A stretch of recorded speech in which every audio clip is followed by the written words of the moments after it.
الحمد لله نحمده ونستعينه ونستغفره ونؤمن به ونتوكل عليه ونعوذ بالله من شرور أنفسنا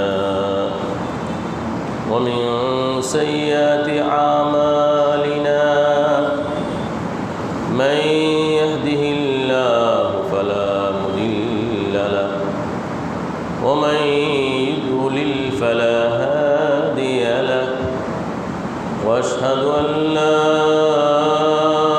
اله الا الله وحده لا شريك له واشهد ان سيدنا وسندنا ومولانا محمدا عبده ورسوله صلى الله تعالى عليه وعلى آله وأصحابه وبارك وسلم تسليما كثيرا أما بعد فأعوذ بالله من الشيطان الرجيم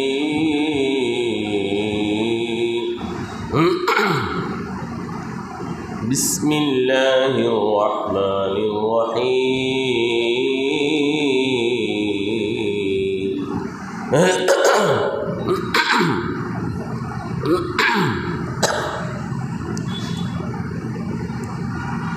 يا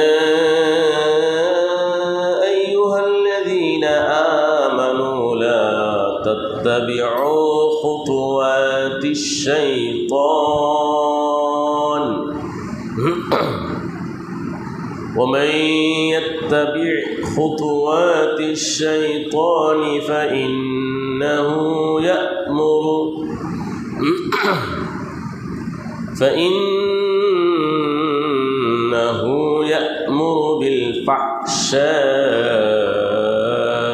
بالفحشاء والمنكر ولولا فضل الله عليكم ورحمته ما زكى منكم من أحد أبدا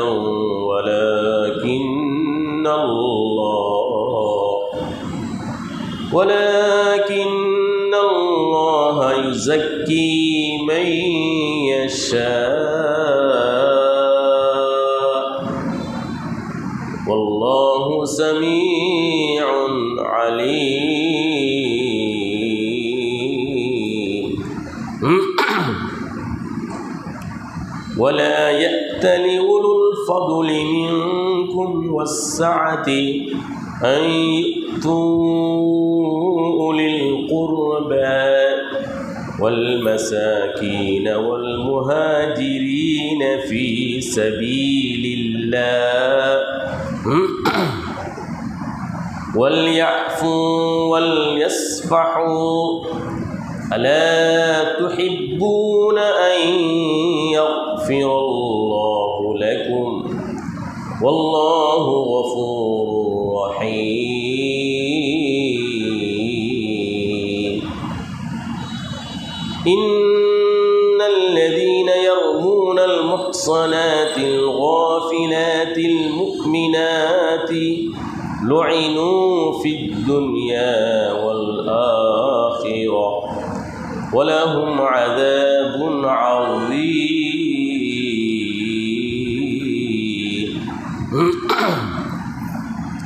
يوم تشهد عليهم ألسنتهم وأيديهم وأرجلهم بما كانوا يعملون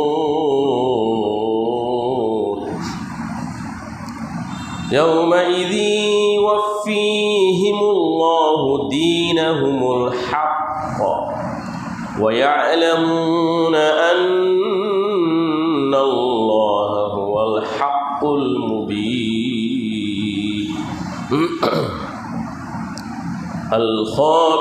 الخبيثات للخبيثين والخبيثون للخبيثات والطيبات للطيبين والطيبون للطيبات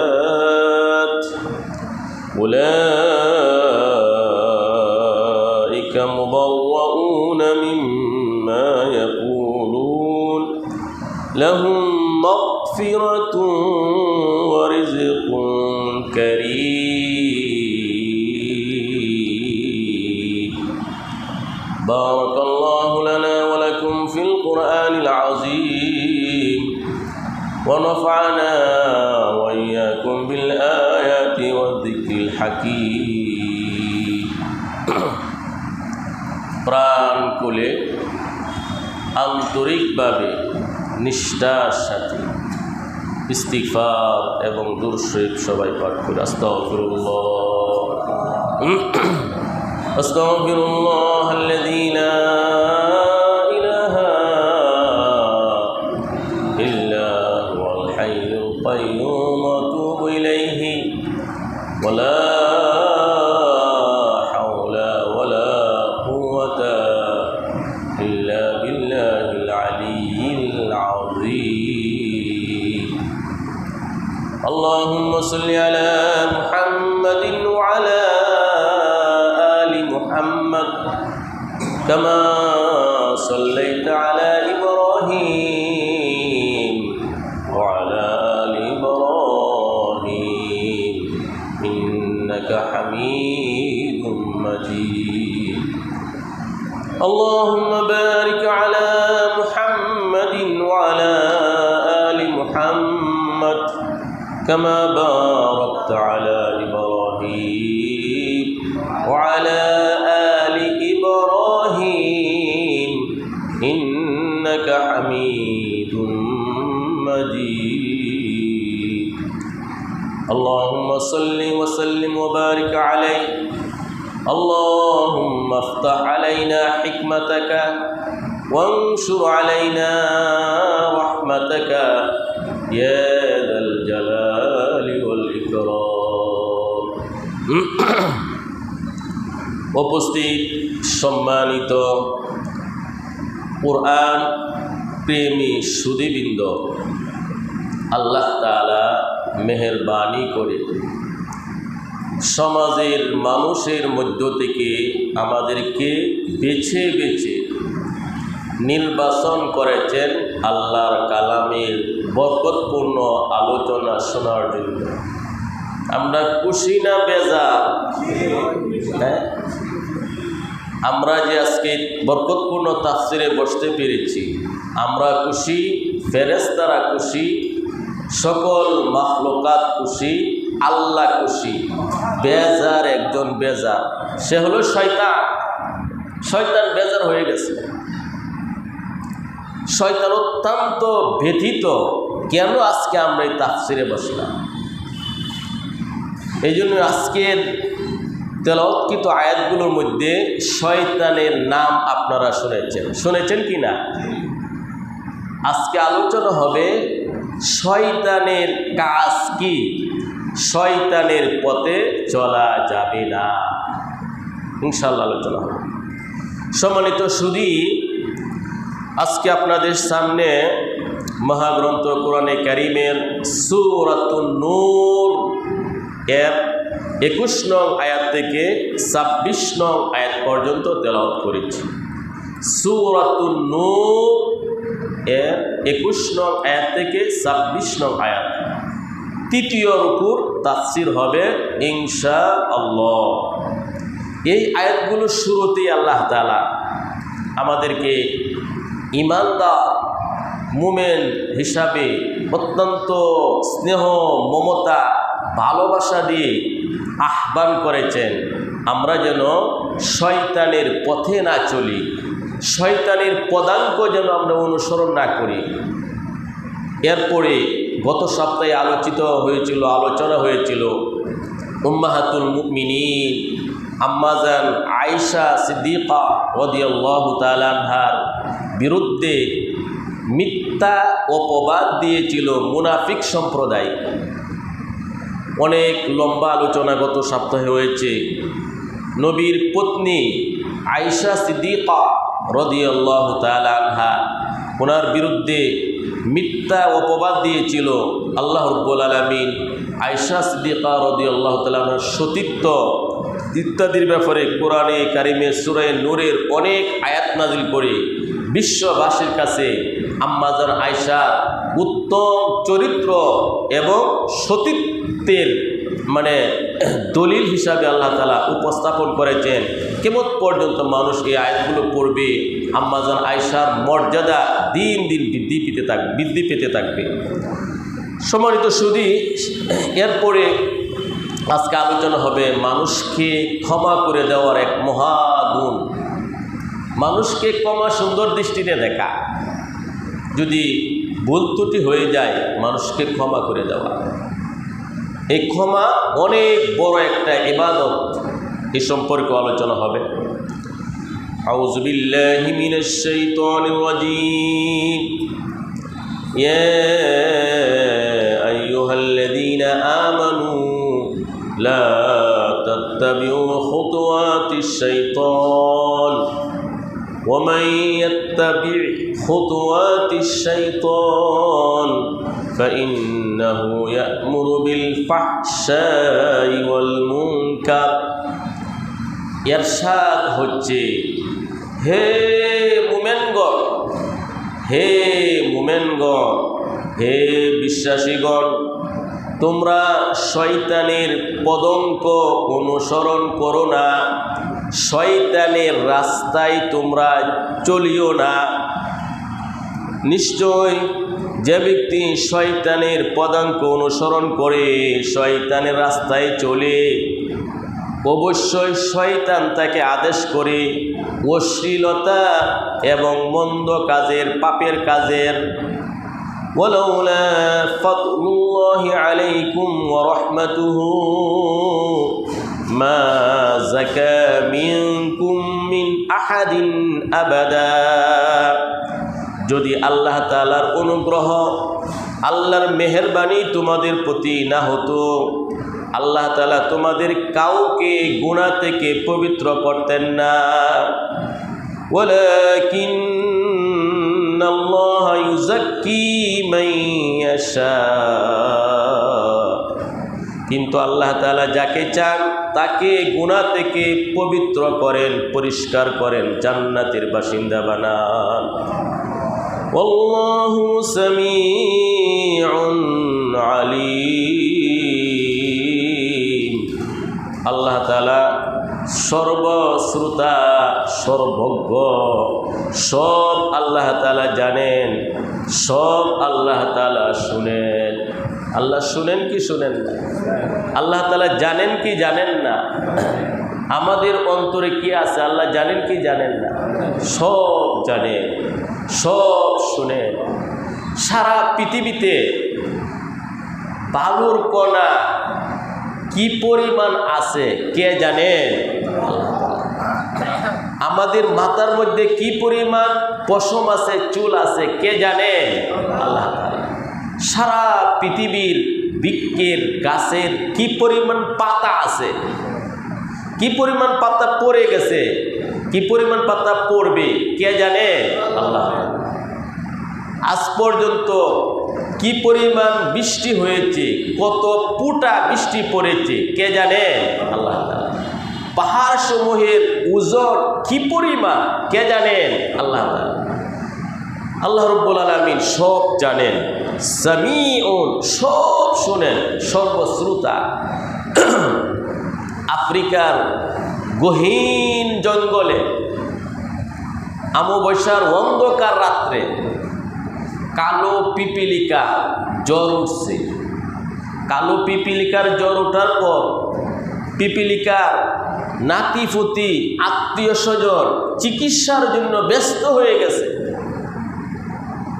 এই যে কালো পিপিলিকার সংলাপ, কথাবার্তা, পায়ের গতি, চলাফেরা, এই যে শব্দ হয়, এই শব্দ কে শোনেন? আল্লাহ তাআলা। আল্লাহ তাআলা শোনেন কি শোনেন না? কালো পিপিলিকার অন্ধকার রাত্রে তাদের যে পায়ের শব্দ হয়, এই শব্দ কে শোনেন? আল্লাহ তাআলা। সামিউন, সব আল্লাহ তাআলা শোনেন। আল্লাহ হলেন সর্বশ্রোতা। সম্মানিত সুধী, আল্লাহ রাব্বুল আলামিন ঈমানদারদেরকে ডাক দিয়ে বলছেন, ইয়া আইয়ুহাল্লাযীনা আমানু, হে ঈমানদারগণ। আব্দুল্লাহ ইবনে মাসউদ রাদিয়াল্লাহু তাআলা আনহু বলেন, আব্দুল্লাহ ইবনে মাসউদ রাদিয়াল্লাহু তাআলা আনহু বলেন, যখনই আল্লাহ তাআলা কোরআনে কারিমে ইয়া আইয়ুহাল্লাযীনা আমানু, হে মুমিনগণ, হে ঈমানদারগণ বলে ডাক দেন, তখন কান কারা করে সর্বোচ্চ গুরুত্ব দিয়ে শ্রবণ করতে হবে। বলেন আল্লাহু আকবার। আব্দুল্লাহ ইবনে মাসউদ রাদিয়াল্লাহু তাআলা আনহু বলেন, যখনই আল্লাহ তাআলা মুমিনদেরকে আহ্বান করেন, ডাকেন, মুমিনদেরকে সম্বোধন করে বলেন কোনো কিছু, সর্বোচ্চ গুরুত্ব দিয়ে শ্রবণ শক্তি দিয়ে শ্রবণ করতে হবে, কান কারো করে শুনতে হবে। কারণ অত্যন্ত জরুরি, অত্যন্ত ইম্পর্টেন্ট বিষয় আল্লাহ তাআলা মুমিনদের জন্য আল্লাহ তাআলা আলোচনা করতেছেন। আল্লাহ বলেন, ইয়া আইয়ুহাল্লাযীনা আমানু, হে ঈমানদারগণ, লা তাত্তাবিউ খুতুওয়াতিশ শাইতান, শয়তানের পদাঙ্ক তোমরা অনুসরণ করো না, শয়তানের রাস্তায় তোমরা চললো না, শয়তানের রাস্তায় কোনো সময় তোমরা পা দিবে না।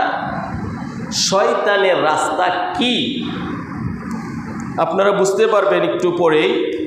যত পাপের কাজ, সকল পাপের কাজকে কোরআনে আল্লাহ তাআলা শয়তানের রাস্তা বলেছেন।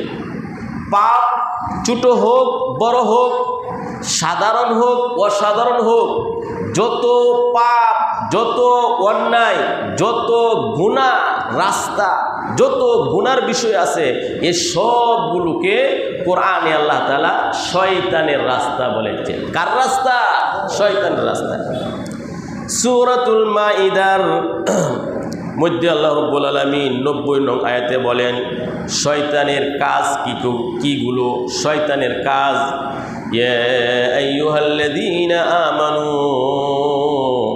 ইন্নামাল খামরু ওয়াল মাইসিরু ওয়াল আনসাবু ওয়াল আজলামু রিজসুম মিন আমালিশ শাইতান ফাজতানিবুহু লাআল্লাকুম তুফলিহুন। সূরাতুল মাইদার 90 নং আয়াতে আল্লাহ তাআলা বলেন, হে মুমিনগণ, ইয়া আইয়ুহাল্লাযীনা আমানু, হে ঈমানদারগণ, হে মুমিনগণ, ইন্নামাল খামরু, নিশ্চয় মদ, ওয়াল মাইসির, জুয়া, ওয়াল আনসাব, মূর্তি, ওয়াল আজলাম, ভাগ্য নির্ধারণের জন্য তীর, রিজসুন, এই সবগুলো অপবিত্র নাপাক বস্তু, মিন আমালিশ শাইতান, শয়তানের কাজ। এগুলা কার কাজ? শয়তানের কাজ। সূরাতুল মাইদার 90 নং আয়াতে আল্লাহ তাআলা বলেন, হে ঈমানদারগণ, মদ, জুয়া, মূর্তি, ভাগ্য নির্ধারণের জন্য তীর, এইগুলা অপবিত্র বস্তু, শয়তানের কাজ। মিন আমালিশ শাইতান, শয়তানের কাজ। ফাজতানিবুহু, তোমরা এগুলো থেকে একদম বিরত থাকো। লাআল্লাকুম তুফলিহুন, তাহলে নিশ্চিত তোমরা সফল হয়ে যাবে, জান্নাতি হয়ে যাবে। বলেন সুবহানাল্লাহ। তো সূরাতুল মাইদার 90 নং আয়াতের দ্বারা বুঝতে পারলাম, মদ, জুয়া, মূর্তি, নেশা, মাদক, পাপাচার, এগুলো হলো মিন আমালিশ শয়তান, শয়তানের কাজ। ইন্নামা ইউরিদুশ শাইতানু আন ইউকিয়া বাইনাকুমুল আদাওয়াতা ওয়াল বাগদা ফিল খামরি ওয়াল মাইসির ويصدكم عن ذكر الله وعن الصلاة فهل أنتم منتهون আল্লাহ বলেন নিশ্চয় শয়তান চায় তোমাদের মধ্যে মদ ইত্যাদির দ্বারা শত্রুতা সৃষ্টি করতে। শয়তান চায় তোমাদের পরস্পরের মধ্যে হিংসা বিদ্বেষ রাগ ইত্যাদি দিয়ে তোমাদের মধ্যে শত্রুতা সৃষ্টি করতে এবং তোমাদের মধ্যে রাগ গুসা ক্রোধ ইত্যাদি সৃষ্টি করতে। মদ এবং জ্বর মাধ্যমে এগুলো মানুষের মধ্যে সৃষ্টি হয়। এরপরে শয়তান আল্লাহর জিকির থেকে বাধা দান করে, নামাজ থেকে বাধা দান করে। এই সব কিছু আলোচনা করার পরে আল্লাহ তাআলা একটি প্রশ্ন রাখছেন, ফাহাল আনতুম মুনতাহুন, হে ঈমানদারগণ তোমরা কি বিরত হবে? একটু লক্ষ্য করুন, মদের কথা, জ্বর কথা, মূর্তির কথা, পাপাচারের কথা ইত্যাদি আলোচনা করার পরে আল্লাহ তাআলা বলেন ফাহাল আনতুম মুনতাহুন, তোমরা কি বিরত হবে? এই আয়াতটি যখন নাজিল হলো, আমিরুল মুমিনিন উমর ইবনে খাত্তাব রাদিয়াল্লাহু তাআলা আনহু সাথে সাথে বললেন ইনতাহাইনা ইনতাহাইনা, বিরত হলাম বিরত হলাম। বলে সুবহানাল্লাহ। অন্যান্য সাহাবায়ে কেরাম বললেন ইনতাহাইনা রব্বানা ইনতাহাইনা রব্বানা, হে আমাদের রব আমরা বিরত হলাম, হে আমাদের রব আমরা বিরত হলাম। সাহাবায়ে কেরাম কোরআনের ব্যাপারে এত বেশি দক্ষতা তাদের ছিল, এত গভীর জ্ঞান ছিল, যখন আল্লাহ তাআলা আয়াত নাযিল করলেন সাথে সাথে বললেন হে আমাদের রব আমরা বিরত হলাম, মদ জয় সব ধরনের পাপ একদম আমরা বর্জন করলাম, এর কাছেও আমরা যাব না। সম্মানিত সুধী, এতক্ষণ আপনারা বুঝতে পারলেন যে শয়তানের কাজ কি। সকল পাপাচারকে তাফসীরের ভাষায় শয়তানের কাজ, শয়তানের রাস্তা বলা হয়েছে। তো আল্লাহ রাব্বুল আলামিন বলেন ওয়ালা তাত্তাবিউ খুতুওয়াতিশ শয়তান, শয়তানের রাস্তা তোমরা অনুসরণ করো না। সূরা বাকারার 208 নং আয়াতে আল্লাহ তাআলা এই কথাটি বলেছেন।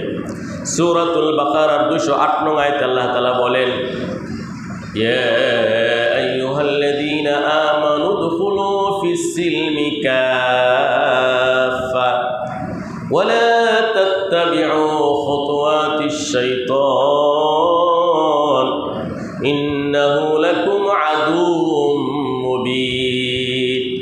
সূরাতুল বাকারা 208 নং আয়াতে আল্লাহ তাআলা বলেন হে ঈমানদারগণ, হে মুমিনগণ, তোমরা পরিপূর্ণভাবে ইসলামে প্রবেশ করো। হে মুমিনগণ, হে ঈমানদারগণ, তোমরা পরিপূর্ণভাবে ইসলামে প্রবেশ করো।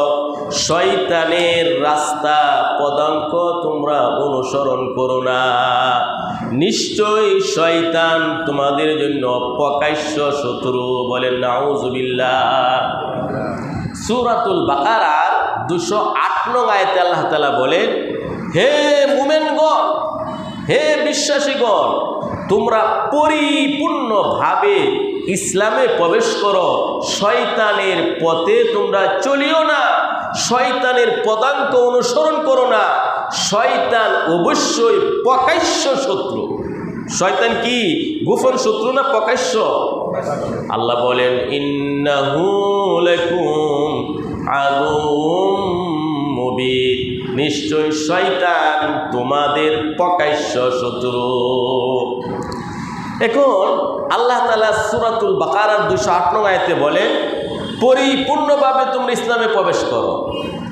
আমরা অনেকেই ইসলামটাকে শুধু মসজিদের মধ্যে সীমাবদ্ধ করে ফেলেছি। ইসলাম শুধু মসজিদে, ইসলাম শুধু রমজানে, ইসলাম শুধু শুক্রবার দিন, ইসলাম বিশেষ অনুষ্ঠানে, এছাড়া আর কোনো ইসলামের ধার ধারি না। অথচই ইসলাম হলো মুকাম্মাল নিজামি হায়াত, পরিপূর্ণ জীবন বিধান, কমপ্লিট পরিপূর্ণ জীবন বিধান হলো ইসলাম। আপনার পাকঘর থেকে নিয়ে সংসদ ভবন পর্যন্ত সব জায়গায় ইসলাম আছে। ইসলামকে ফলো করতে হবে, ইসলামকে মানতে হবে। বলেন আল্লাহু আকবার। এমন কোনো ক্ষেত্র নাই, এমন কোনো জায়গা নাই, এমন কোনো বস্তু নাই যেখানে আপনি ইসলামকে বাদ দিবেন। ব্যক্তিগত জীবনে, পারিবারিক জীবনে, সামাজিক জীবনে, রাষ্ট্রীয় জীবনে, আন্তর্জাতিক জীবনে সব ক্ষেত্রে ইসলামের বিধিবিধান রয়েছে। আজকে সমাজপতিরা মনে করে আমরা যখন সামাজিক কর্মকাণ্ড করব, ইসলামের কোনো আমাদের দরকার নাই।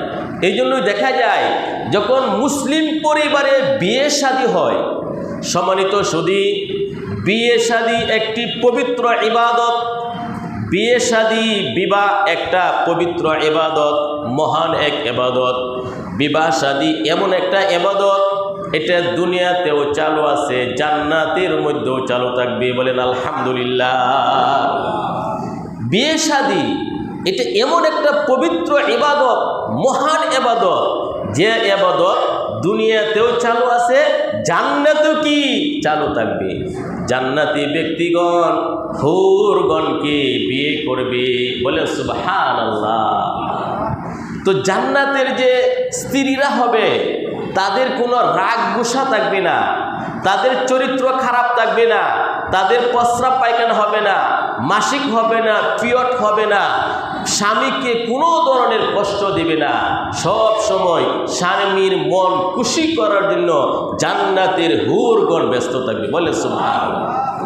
তো বিবাহ শাদী এমন একটি ইবাদত, দুনিয়াতেও চালু আছে, জান্নাতেও চালু থাকবে। এই পবিত্র ইবাদত বিয়ে শাদী যখন আমরা সমাজে দেখি, তখন দেখা যায় হিন্দু আনি খ্রিস্টান ও মুসলিমদের যত কৃষ্টি কালচার সব কথা বিয়ের মধ্যে চালু করে দিচ্ছে। মুসলমানের বিয়ের মধ্যে গায়ে হলুদ নামে কোনো অনুষ্ঠান হতে পারে না। গায়ে হলুদ এটা হলো একটা নোংরামি শব্দ, সবচেয়ে একটা নিকৃষ্ট শব্দ গায়ে হলুদ। গায়ে হলুদের নামে জিনার বাজারকে গরম করা হয়। জিনার বাজার গরম হয় গায়ে হলুদের নামে। যাক, তো অশ্লীলতা, বর্বরতা, বেহায়াপনা এই গায়ে হলুদ নামক অনুষ্ঠানের মধ্যে হয়। কোনো মুসলমানের বিয়ের মধ্যে গায়ে হলুদ নামে কোনো অনুষ্ঠান হতে পারবে না। কোনো মুসলমানের বিয়ের মধ্যে বৌবাত নামে কোনো অনুষ্ঠান চলবে না। চলবে কি চলবে না? চলবে না। কারণ আল্লাহ বলতেছেন, ইয়া আইয়ুহাল্লাযীনা আমানু দুখুলু ফিস-সিলমি কাফা। হে ঈমানদারগণ, পরিপূর্ণভাবে তোমরা ইসলামে প্রবেশ করো। তো বিয়ে শাদী ইসলামের একটা বিষয়। আপনার বিয়ে শাদীর মধ্যে ইসলামী নিয়ম নীতি আছে, ইসলামী বিধিবিধান আছে। মুসলমানের বিয়ের মধ্যে বৌবাত অনুষ্ঠান হতে পারে না। মুসলমানের বিয়ের মধ্যে বৌবাতের অনুষ্ঠানের মধ্যে নারী পুরুষ ওয়াবাদে মেলামেশা করবে।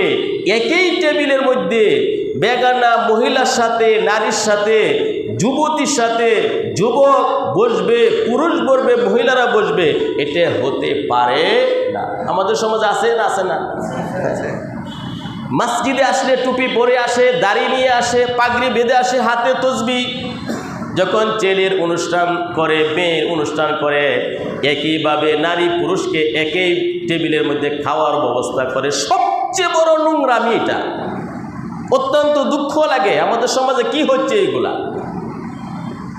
মুসলমানি একটা সুন্নত, ইসলামী একটা বড় বড় স্বভাবজাত ধর্ম, একটা সুন্নাহ, নবীর সুন্নাহ হলো খতনা করা। এই খতনা অনুষ্ঠান করবে একজন মুসলমান, তার বাড়িতে বিভিন্ন বাজনার শব্দ পাওয়া যায়। পাওয়া যায় কি পাওয়া যায় না? এটা কেন? এইগুলো শয়তানি কাজ।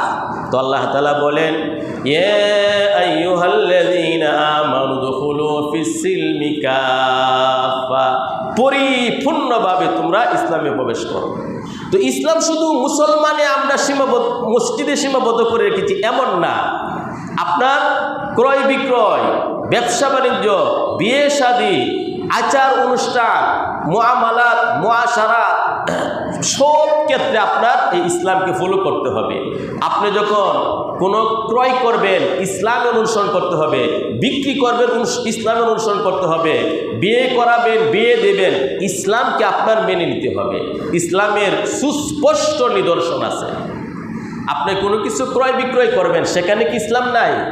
আজকে মুসলমান পণ্যের মধ্যে অনেক দোষ থাকে, ফরমালিন নষ্ট বাজে জিনিস মুসলমান চালিয়ে দেয়, অথচ ক্রয় বিক্রয়ের মধ্যে কিন্তু শরীয়তের অনেক বিধিবিধান আছে। ইমাম মুহাম্মদ রহমাতুল্লাহি আলাইহি ওনাকে জিজ্ঞেস করা হয়েছিল, ইমাম মুহাম্মদ রহমাতুল্লাহি আলাইহিকে। ইমাম মুহাম্মদ রহমাতুল্লাহি আলাইহি অনেক বড় একজন বিখ্যাত যুগ শ্রেষ্ঠ আলেম ছিলেন, ইমামে মুহাম্মদ রহমাতুল্লাহি আলাইহি। ইমাম মুহাম্মদ রহমাতুল্লাহি আলাইহিকে জিজ্ঞেস করা হলো, আল্লাহ সন্নাফতা কিতাব, যে আপনি তাসাউফ সম্পর্কে, ইলমে মারিফত সম্পর্কে, আধ্যাত্মিকতা সম্পর্কে কিতাব কেন লিখলেন না? ইমাম মুহাম্মদ রহমাতুল্লাহি আলাইহিকে জিজ্ঞেস করা হলো, হে ইমাম মুহাম্মদ, আধ্যাত্মিকতা, মারিফত, তাসাউফ সম্পর্কে আপনি কেন কিতাব লিখলেন না? ইমাম মুহাম্মদ রহমাতুল্লাহ বললেন, সন্নাফতু কিতাবাল বুয়ু, কেন? আমি তো ক্রয় বিক্রয়ের কিতাব লিখেছি। অর্থাৎ যার কেনা কাটা, ক্রয় বিক্রয় শরীয়ত সম্মত হবে, তার মধ্যে আধ্যাত্মিকতা আসবে, তার মধ্যে মারিফত আসবে, তার মধ্যে তাজকে নফস, আত্মা শুদ্ধি আসবে। এখন আমরা যে ক্রয় বিক্রয় করি, কিভাবে ক্রয় করতে হয় তাও জানি না, কিভাবে বিক্রি করতে হয় তাও আমরা জানি না। অথচ কোরআন এবং হাদিসের মধ্যে অনেক বিস্তারিত গুরুত্বপূর্ণ বিষয় নিয়মিত রয়েছে। আপনি কিভাবে ক্রয় করবেন, কিভাবে আপনি বিক্রি করবেন। সম্মানিত সুধী, এই জন্য ইমাম মুহাম্মদ রহমাতুল্লাহ বলেছেন, আমাদের কেনাকাটা, ক্রয় বিক্রয় যদি শুদ্ধ হয়ে যায়, সুন্দর হয়ে যায়, আমাদের আত্মা বিশুদ্ধ হয়ে যাবে। এই জন্য আল্লাহ তাআলা বলেন, ওয়ালাউলা ফাজলুল্লাহি আলাইকুম ওয়া রাহমাতুহু মা যাকা মিনকুম মিন আহাদিন আবাদা। আল্লাহর অনুগ্রহ, আল্লাহর দয়া যদি তোমাদের প্রতি না হতো, কেউ পবিত্রতা অর্জন করতে পারতে না, গুনাহ থেকে কেউ পবিত্রতা লাভ করতে পারতে না। আল্লাহ তাআলা আমাদের গুনাহ মাফ করে আমাদেরকে তাসকিয়া, পবিত্র হওয়ার সুযোগ আল্লাহ তাআলা দান করেছেন। এটা আল্লাহ তাআলার অনেক বড় দয়া। মানুষের দেহের মধ্যে যেমন রোগ হয়, আত্মার মধ্যেও তেমন রোগ হয়। আজকের দুনিয়ার মানুষ ব্যস্ত শারীরিক রোগের আরোগ্যতার জন্য, দেহের রোগকে কিভাবে দূর করা যায়, আরোগ্য লাভ করতে পারে, টাকা পয়সা, ধন দৌলত, শ্রম, মেধা সব ব্যয় করে, কিন্তু আধ্যাত্মিক রোগ, আত্মার রোগ যে আছে এটা সে বুঝতেই চায় না। অথচ এই কোরআন বারবার ঘোষণা করেছে, ফি কুলুবিহিম মারাদ, তাদের অন্তরে বেদি রয়েছে, রোগ রয়েছে। এই জন্য আল্লাহ তাআলা অনেকগুলো বিষয়ের কসমকে, শপথকে আল্লাহ তাআলা বলেছেন যে ওই ব্যক্তি সফল যে আত্মা শুদ্ধি করতে পেরেছে।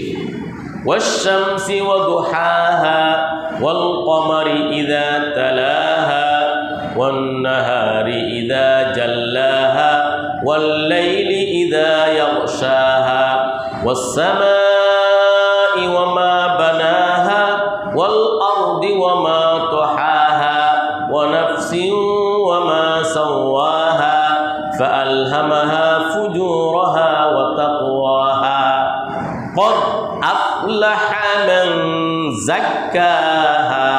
এতগুলো শপথ করার পরে আল্লাহ তাবারাকা ওয়া তাআলা বলেন, ক্বাদ আফলাহা মান যাক্কাহা, ওই ব্যক্তি সফল যে নিজের আত্মাকে বিশুদ্ধ করেছে। বলেন আল্লাহু আকবার। ওয়া ক্বাদ খাবা মান দাসাহা, ওই ব্যক্তি ব্যর্থ যে তার আত্মাকে বিশুদ্ধ করতে পারল না। নাউজুবিল্লাহ, বলেন নাউজুবিল্লাহ। মানুষ যদি আত্মার কোনো রোগ নিয়ে মারা যায়, হিংসা, বিদ্বেষ, মানুষের দুশ্চর্চা করা, মানুষের সমালোচনা করা, পাপাচার, এইগুলো হলো অন্তরের রোগ। এমন কোন রোগ নিয়ে মারা গেলে নিশ্চিত জাহান্নামের আগুনে জ্বলতে হবে। এই জন্য আল্লাহ তাআলা বলেন, ওয়ালাকিন্নাল্লাহা ইউযাক্কি মান ইয়াশা, আল্লাহ যাকে চান তওবা ইস্তিগফারের মাধ্যমে তাকে বিশুদ্ধ হওয়ার, আত্মশুদ্ধি লাভ করার তৌফিক আল্লাহ তাআলা দান করে। সম্মানিত সুধী, হযরত আল্লামা আব্দুল আজিজ মুহাদ্দিসে দেহলভী রহমাতুল্লাহি আলাইহি, আব্দুল আজিজ মুহাদ্দিসে দেহলভী রহমাতুল্লাহি আলাইহি দিল্লির জামে মসজিদের খতিব ছিলেন তৎকালীন যুগে। উনার যুগে জুমার দিন যখন খুতবা দিতেন মাথা ঢেকে দিতেন। এক মুসল্লি জিজ্ঞেস করলেন, হুজুর খুতবার সময় আপনি মাথা কেন ঢেকে দেন? আব্দুল আজিজ মুহাদ্দিস দেহলভী রহমাতুল্লাহ বললেন, আগামী জুমায় আপনি আমার সাথে সাক্ষাৎ করবেন। পরবর্তী জুমায় যখন লোকটি আসলো, আব্দুল আজিজ মুহাদ্দিস দেহলভী ওনার রুমালটি ওই মুসল্লির মাথার মধ্যে দিলেন, দিয়ে বললেন, মসজিদে আপনি তাকান।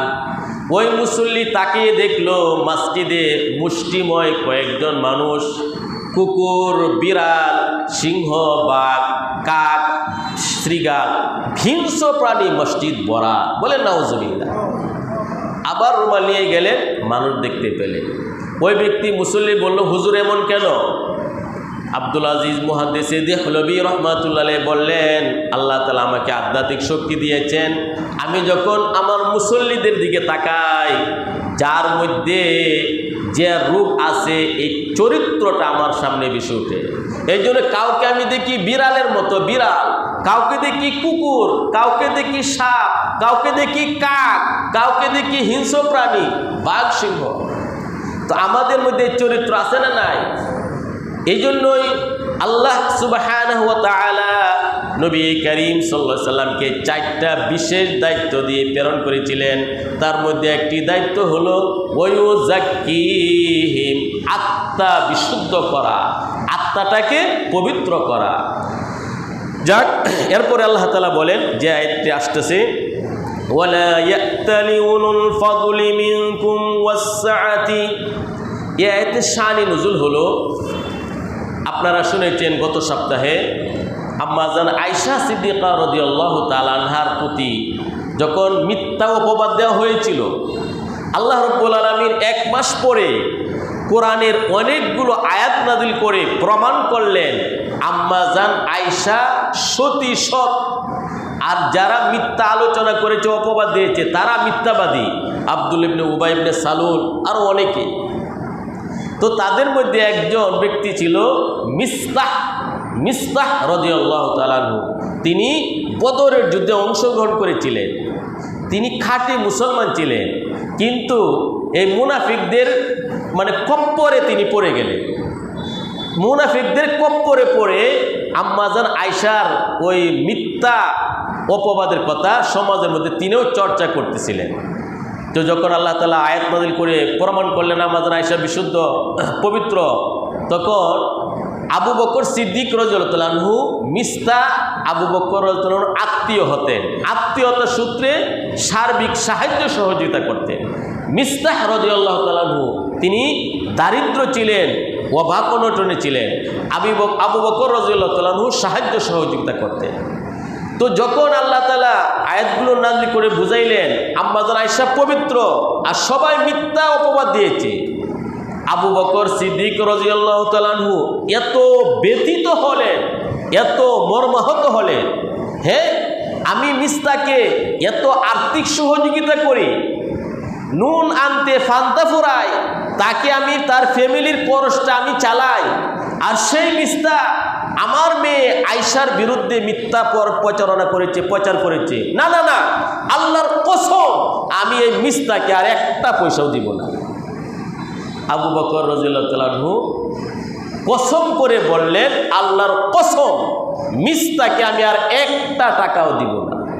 আমার মেয়ের বিরুদ্ধে সেই কাজটা করল, কি কর এটা আমরা হইলে কি করলাম বলি, আমরা তো আর অনেক কিছু করলাম। এখন কসম করে বললেন মিস্তাকে আর দান খারাপ করবেন না।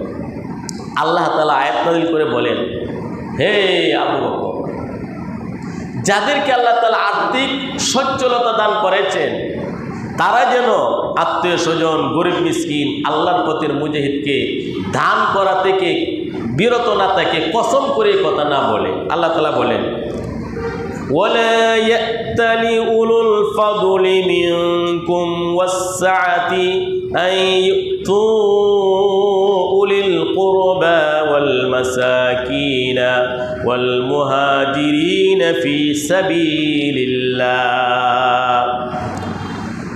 যাদেরকে আল্লাহ তাআলা আর্থিক সচ্ছলতা দান করেছেন এবং যারা জ্ঞানী গুণী, তারা যেন কসম করে কথা না বলে যে আত্মীয় স্বজন, মিসকিন, অভাবী, আল্লাহর পথের মুজাহিদকে দান করবি না, এই কথা যেন তারা না বলে।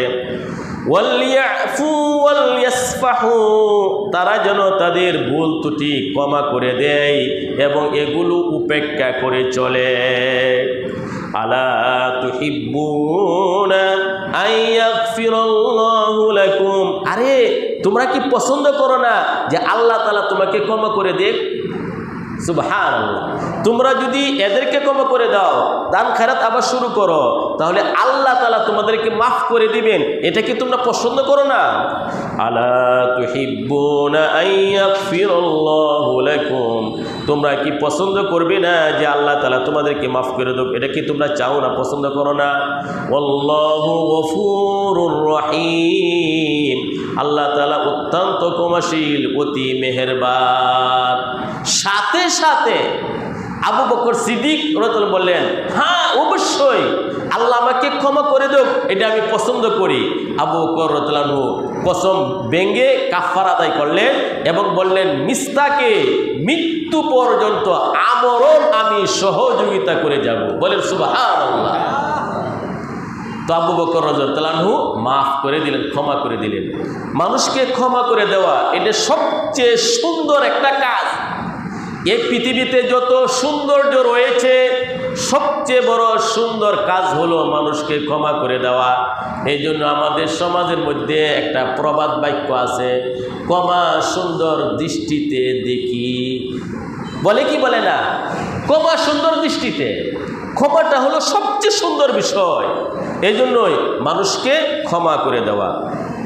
সম্মানিত সুধী, এরপরে আল্লাহ তাআলা বলেন, ইন্নাল্লাযীনা ইয়ারমুনাল মুহসানাতিল গাফিলাতিল মুমিনাত লুইনু ফিদ দুনিয়া ওয়াল আখিরাহ ওয়া লাহুম আযাবুন আযীম। নিশ্চয়ই যারা সতী সরলমতি মুমিন নারীদেরকে মিথ্যা অপবাদ দিবে, তারা দুনিয়াতে অভিশপ্ত হবে, রহমত থেকে বঞ্চিত হবে এবং পরকালে ওয়ালাহুম আযাবুন আযীম, তাদের জন্য রয়েছে কঠিন শাস্তি বরাদ্দ। এখন আল্লাহ তাআলা বলেন, আমাদের এই অঙ্গ প্রত্যঙ্গ, প্রত্যেকটা মানুষের নিজ অঙ্গ প্রত্যঙ্গ তার বিরুদ্ধে হাসরের কঠিন ময়দানে সাক্ষ্য দিবে। নাউজুবিল্লাহ। আপনার হাত, আপনার পা, আপনার ত্বক, চামড়া আপনার বিরুদ্ধে হাসরের কঠিন ময়দানে সাক্ষ্য দিবে। আজকে আমাদের এই শরীর চর্চার জন্য, সুস্বাস্থ্যের জন্য আমরা কত কিছুই না করি। এই শরীর, এই বডি, এই হাত, এই চামড়া, এই পা, এই অঙ্গ প্রত্যঙ্গ আমাদের বিপক্ষে কথা বলবে। নাউজুবিল্লাহ। আল্লাহ তাআলা বলছেন, ইয়াউমা তাশহাদু আলাইহিম আলসিনাতুহুম ওয়া আইদিহিম ওয়া আরজুলুহুম বিমা কানু ইয়ামালুন। সেদিন মানুষের বিপক্ষে সাক্ষ্য দিবে তার জিহ্বা, তাদের জিহ্বা, তাদের হাত, তাদের পা, তারা যে কুকর্ম, যে খারাপ কাজগুলো তারা দুনিয়াতে করত। বলেন নাউজুবিল্লাহ। আমাদের বিপক্ষে অঙ্গ প্রত্যঙ্গ চলে যাবে। সম্মানিত সুধী, মানুষ যখন গুনাহ করে সাথে সাথে 4টা সাক্ষ্য হয়ে যায়। মানুষ যখন পাপ করে গুনাহ করে সাথে সাথে চারটা সাক্ষী হয়। কয়টা সাক্ষী হয়? চারটা সাক্ষী। এক নম্বর সাক্ষী হলো জমিন, ভূপৃষ্ঠ, মাটি, জায়গা। যে জায়গাতে, যে ঘরে, যে গৃহে, যে রুমে, যে কামরায়, যেখানে আপনি পাপ করতেছেন ওই পরিবেশটা আপনার বিরুদ্ধে সাক্ষী হয়ে যাবে। নাউজুবিল্লাহ। সূরা জিলজালের মধ্যে আল্লাহ তাআলা বলেছেন, ইযা যুলজিলাতিল আরদু জিলজালাহা ওয়া আখরাজাতিল আরদু আসকালাহা ওয়া ক্বালাল ইনসানু মা লাহা ইয়াওমাইযিন তুহাদ্দিসু আখবারাহা। হাসরের কঠিন ময়দানে কোন জায়গার মধ্যে, কোন জমিনের মধ্যে, কোন ভূখণ্ডে, কোন পরিবেশে আপনি কি করেছেন এই জায়গাটা আপনার বিরুদ্ধে সব আল্লাহর কাছে বলে দিবে। এই জায়গাটা একটা সিসি ক্যামেরা। প্রত্যেকটা পরিবেশ আপনি যেখানে আছেন, আমরা যে এখানে আছি, এই জায়গাটাও আমাদের পক্ষে অথবা বিপক্ষে সাক্ষ্য দিবে। আপনি যেখানেই থাকেন না কেন, ভালো কাজ করেন, খারাপ কাজ করেন, ভালো কাজ করলে আপনার পক্ষে সাক্ষ্য দিবে, আর খারাপ কাজ করলে আপনার বিপক্ষে সাক্ষী দিবে। এই জন্য হাদিস শরীফে এসেছে, কোথাও যদি কোনো খারাপ কাজ অনিচ্ছাকৃতভাবে হয়ে যায়, শয়তানের ফাঁদে ফলে আপনি করে ফেলেন, সাথে সাথে আপনি একটা নেক কাজ করেন। সুবহানাল্লাহ বলেন সবাই, সুবহানাল্লাহ আলহামদুলিল্লাহ ওয়ালা ইলাহা ইল্লাল্লাহ আল্লাহু আকবার আস্তাগফিরুল্লাহ সাল্লাল্লাহু আলাইহি ওয়াসাল্লাম। একটা গুনাহ হয়ে গেল, গুনাহ হওয়ার সাথে সাথে যখন আপনি নেক কাজ করলেন, গুনাহটা ডিলিট হয়ে যাবে, মুছে যাবে, নেক কাজটা সংরক্ষিত থাকবে। বলেন সুবহানাল্লাহ। এই জন্য হাদিসে এসেছে, ইত্তাকিল্লাহা হাইসুমা কুনতা ওয়াত্তাবিইস সাইয়্যাতাল হাসানা তামহুহা ওয়া খালিকিন নাস বিখুলুকিন হাসান। আল্লাহ নবী বলেন, ইত্তাকিল্লাহা হাইসুমা কুনতা, তুমি যেখানেই থাকো আল্লাহর ভয়ে সন্ত্রস্ত থাকো, ভীত থাকো, আল্লাহকে ভয় করো। এরপরে যদি কোনো খারাপ কাজ হয়ে যায়, খারাপ কাজের পরে একটা ভালো কাজ করে ফেলো, খারাপ কাজটা নিশ্চিহ্ন হয়ে যাবে, মিটে যাবে। তামহুহা, নেক আমল খারাপ আমলকে বিনষ্ট করে দেয়, নেকির দ্বারা পরিবর্তন করে। এবং মানুষের সাথে তুমি ভালো ব্যবহার করো। আমরা যখনই যে জায়গায় যদি খারাপ কাজ হয়ে যায়, পাপের কাজ হয়ে যায়, সাথে সাথে আস্তাগফিরুল্লাহ, সুবহানাল্লাহ, আলহামদুলিল্লাহ, লা ইলাহা ইল্লাল্লাহ। তো মানুষ যখন পাপ করে চারটা সাক্ষী হয়। এক নম্বর সাক্ষী হলো জমিন, পরিবেশ, আপনি যে জায়গায় কাজটা করেছেন, এক নম্বর। দুই নম্বর সাক্ষী হলো কিরামান কাতিবিন, প্রত্যেকের দুই কাঁধের মধ্যে সম্মানিত ফেরেশতা আছে। আছে না নাই? প্রত্যেকের কাঁধের মধ্যে কি আছে? সম্মানিত ফেরেশতা। দুই নম্বর সাক্ষী হলো কিরামান কাতিবিন। তিন নম্বর সাক্ষী হলো আমাদের হাত, আমাদের পা, আমাদের চামড়া, আমাদের কান, আমাদের নাক, এই সব কিছু আমাদের বিরুদ্ধে আল্লাহর কাছে বলবে। বলেন নাউজুবিল্লাহ। এই কথা আল্লাহ তাআলা বলেন, ইয়াউমা তাশহাদু আলাইহিম আলসিনাতুহুম ওয়া আইদিহিম ওয়া আরজুলুহুম বিমা কানু ইয়ামালুন। হাসরের কঠিন ময়দানে তাদের জিহ্বা, তাদের হাত, তাদের পা তাদের বিরুদ্ধে সাক্ষী দিবে। চার নম্বর সাক্ষী হলো আল্লাহ তাবারাকা ওয়া তাআলা। প্রত্যেকটা মানুষ যখন গুনাহ করে, সাথে সাথে চারটা রেকর্ড হয়, সাক্ষী হয়। জমিন, পরিবেশটা আমাদের বিরুদ্ধে সাক্ষী হয়ে যায়, কিরামান কাতিবিন সাক্ষী হয়, অঙ্গ প্রত্যঙ্গ সাক্ষী হয়, আর আল্লাহ তাআলা তো সাক্ষী আছেন। এই জন্য আমরা খুব সাবধান এবং সতর্ক হই। আমাদের এই অঙ্গ প্রত্যঙ্গ আমাদের বিপক্ষে চলে যাবে। এই জন্যই গুনাহ হয়ে গেলে সাথে সাথে আমরা কি করব? ইস্তিগফার পাঠ করব। এরপরে আল্লাহ তাআলা বলেন, ইয়াউমা ইযি ইউফিহিমুল্লাহু দীনাহুমুল হক ওয়া ইয়ালামুনা আন্নাল্লাহা হুয়াল হাক্কুল মুবিন। সেদিন হাসরের কঠিন ময়দানে আল্লাহ তাআলা তাদেরকে তাদের পরিপূর্ণ বিনিময় দান করবেন এবং তারা অবশ্যই বুঝতে পারবে আল্লাহ তাআলা সঠিক ফায়সালাকারী। এখন নবী করিম সাল্লাল্লাহু আলাইহি ওয়াসাল্লামের পত্নী প্রিয়তমা স্ত্রী আম্মা জান আয়েশার বিরুদ্ধে যে তারা অপবাদ দিয়েছিল, আল্লাহ তাআলা বলেন আল খাবিসাতু লিল খাবিসিনা ওয়াল খাবিসুনা লিল খাবিসাত ওয়াত তাইয়িবুনা লিত তাইয়িবিনা ওয়াত তাইয়িবুনা লিত তাইয়িবাত। আল্লাহ বলেন আল খাবিসাতু লিল খাবিসিনা ওয়াল খাবিসুনা লিল খাবিসাত। দুশ্চরিত্রা নারীগণ দুশ্চরিত্র পুরুষদের জন্য উপযোগী এবং দুশ্চরিত্রা নারীগণ দুশ্চরিত্র পুরুষগণ দুশ্চরিত্রা নারীদের জন্য উপযোগী। ওয়াত-তাইয়িবাতু লিত-তাইয়িবিনা, সচ্চরিত্র পুরুষগণ সচ্চরিত্রবান পুরুষ মহিলাদের জন্য উপযোগী। ওয়াত-তাইয়িবুনা লিত-তাইয়িবাত, সচ্চরিত্রা মহিলাগণ সচ্চরিত্র পুরুষদের জন্য উপযোগী। উলাইকা মুবাররাউনা মিম্মা ইয়াকুলুন, তারা যা বলে এগুলো থেকে তারা একদম পবিত্র। লাহুম মাগফিরাতুন ওয়া রিজকুন কারীম, তাদের জন্য রয়েছে মহাকমা এবং সম্মানজনক রিজিক। উম্মাহাতুল মুমিনিন, এদের জন্য রয়েছে সম্মানজনক রিজিক, জান্নাতের সুব্যবস্থা। তো নবী করিম সাল্লাল্লাহু আলাইহি ওয়াসাল্লাম তিনি মহাচরিত্রের অধিকারী, তার স্ত্রীও কি মহাচরিত্রের অধিকারী। সম্মানিত সুধী, গুরুত্বপূর্ণ একটি বিষয়, নবীদের বিবিগণ কাফের ছিল, মুশরিক ছিল, কিন্তু কোন নবীর বিবি জিনাকারী ছিল না, বেশ্যাগিরি কাজ করতো না, বেশ্যা মহিলা ছিল না। নবীদের স্ত্রী কাফের হতে পারে, এটা সম্ভব। নবী স্ত্রী দেহ ব্যবসা করবে, চরিত্র খারাপ, সতীত্ব নষ্ট করবে, এটা হতে পারে না।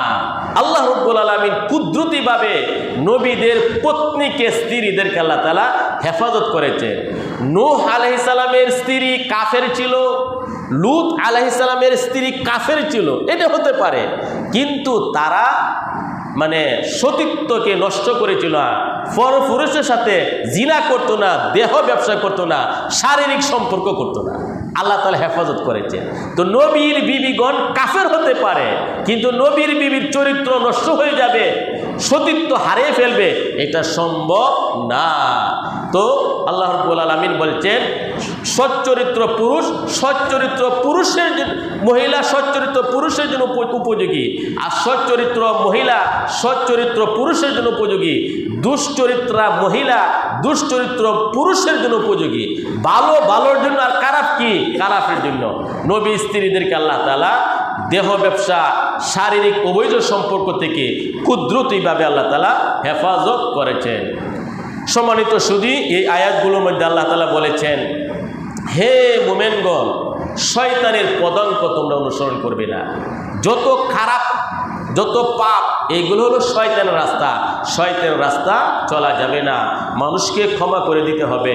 আমাদের অঙ্গ প্রত্যঙ্গ আমাদের বিরুদ্ধে সাক্ষী হয়ে যাবে। কোনো গুনাহ হয়ে গেলেই ইস্তিগফার পাঠ করা এবং তাসবিহ পাঠ করা।